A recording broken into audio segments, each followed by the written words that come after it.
Kingfield. I was leaving. She told me I had to go because she had a meeting. She was rushing me, and I went. She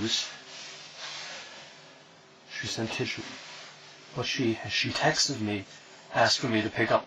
So I canceled or skipped my my CFO meeting, so I could get, and I left her for this. And you couldn't get a hold of her. She sent you that text. And that's as much contact as you had with her today. And I panicked when the check marks weren't there.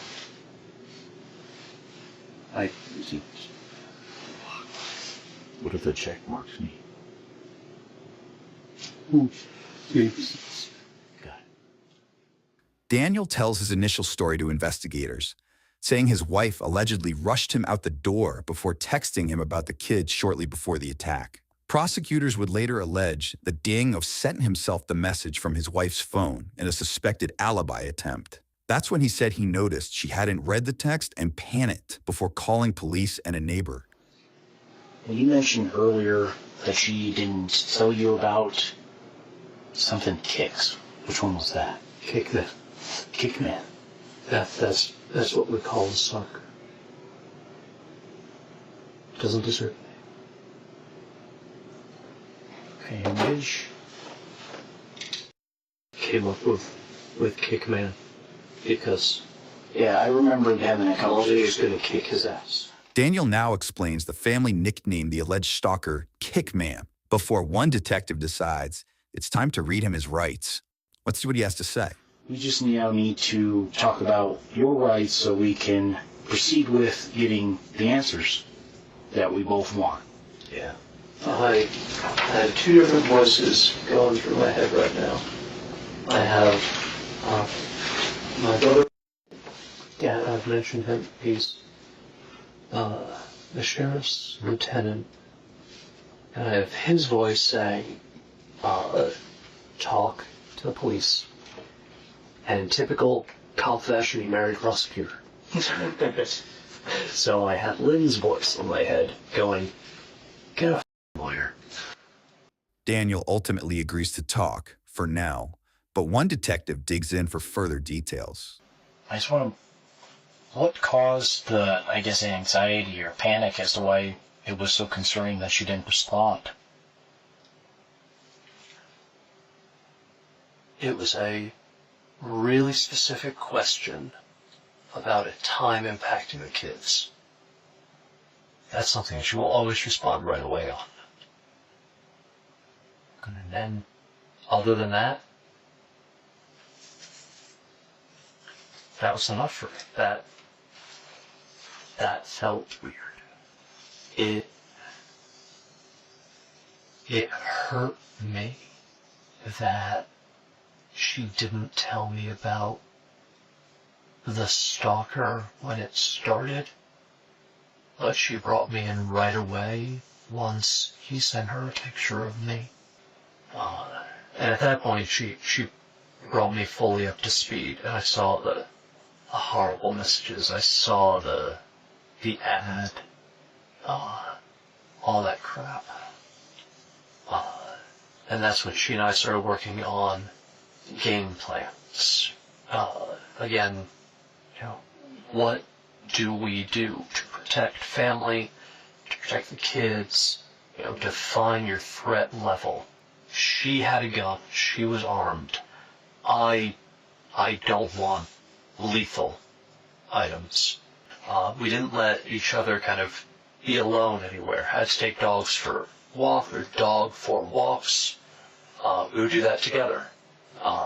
So it almost sounds like all this kind of maybe even brought you guys closer, not maybe emotionally closer, but you guys were physically sort of working on things besides your kids. There was a mutual... Yeah, there was... Over the course of November, there was a better team feel. Okay.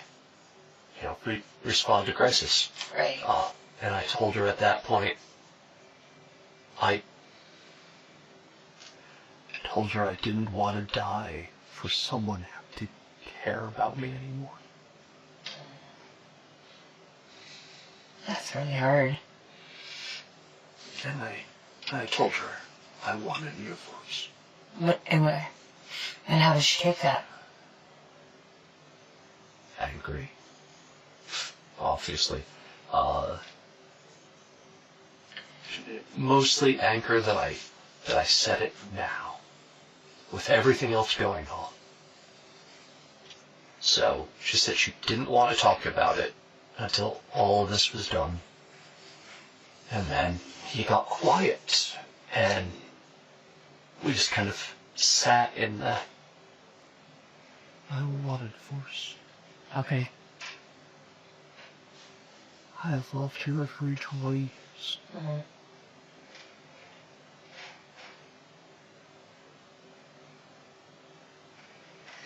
I was hurting when I said that, and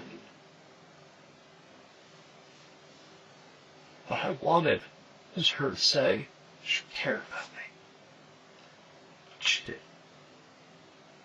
What's his name? The other detective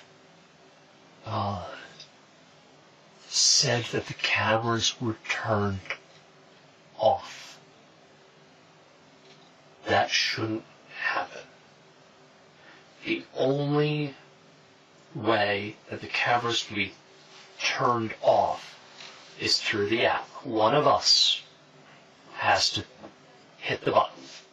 According to an arrest affidavit, multiple home surveillance cameras were not recording at the time of the incident, while another was found covered in blue painter's tape.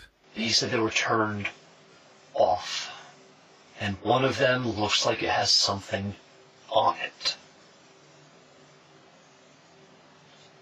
So, in my brain, I'm thinking someone made a move against her. So in my brain, the story that I have is someone came to the door. Maybe she went outside to get a package, and they must have come in. And she's a fighter. She's strong. She would have fought. And why do you say that? Have you guys fought before, or you just know that? Okay. I know her. Okay. She refuses to be a victim. I don't. Okay. So, I mean, who do you think killed her? I think it's Jacob. I think it's... Okay.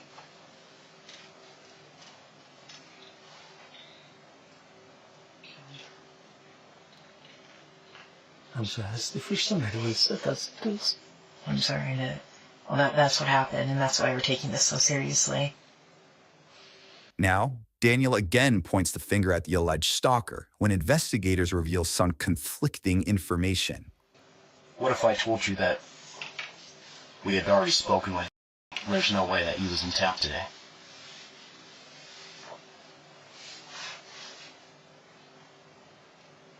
I have nothing. And I'm terrified to bring my children home. The Gmail account, the Kickman account that you guys initially received with the photo of you in it, and the phone number, those originated through their IP addresses at your office.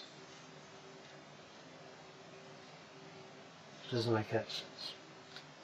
Well, he took the photo of me at my office.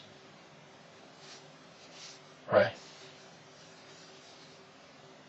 But both of those accounts originated from IP addresses that was back to your office.